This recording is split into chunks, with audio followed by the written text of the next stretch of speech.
আচ্ছা আরএফআই যদি আপনার লাগে আমি আপনার হোয়াটসঅ্যাপে দিয়ে দিচ্ছি। দিয়ে দেন আমার এই নাম্বারে। হ্যাঁ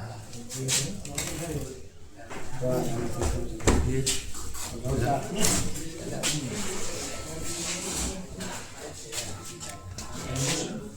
না না বলবো না, আমরা অনেক সময় নষ্ট হয়েছে আমাদের লোক তো আবার ওই থানায়।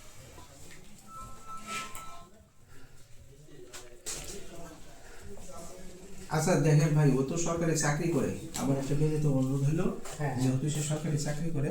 মিলফিশ হয়ে যাবে। হ্যাঁ হ্যাঁ এটাই।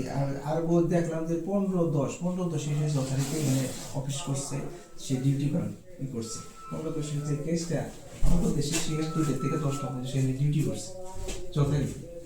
আপনার স্থানীয় ভাবে আমার মনে হয় সবচেয়ে ভালো হবে। একটা লোকের চাকরি তো আপনারা দিতে পারবেন না, আননেসেসারি একটা লোকের ক্ষতি করে দেবেন। এবং ও যদি মিউচুয়ালি আসে, এটা তো আমরা বললে হবে না। ও যদি মিউচুয়ালি আসে তাহলে বিষয়টা সমাধান হবে, তাছাড়া তো না। হ্যাঁ যেহেতু সে সরকারি চাকরি করে, আমি তার তো উচিত ছিল আমি ওটা দেখে দেখছি 15 তারিখে 15-10 যে ইটা 15-10 সে যথারীতি এখানে ডিউটি কথা করতেছে এবং এখানে সে ডিউটি করছে। তার এই সার্টিফিকেট যদি আদালতে শো করে ওগুলো ভিত্তিহীন হয়ে যাবে, বুঝছেন?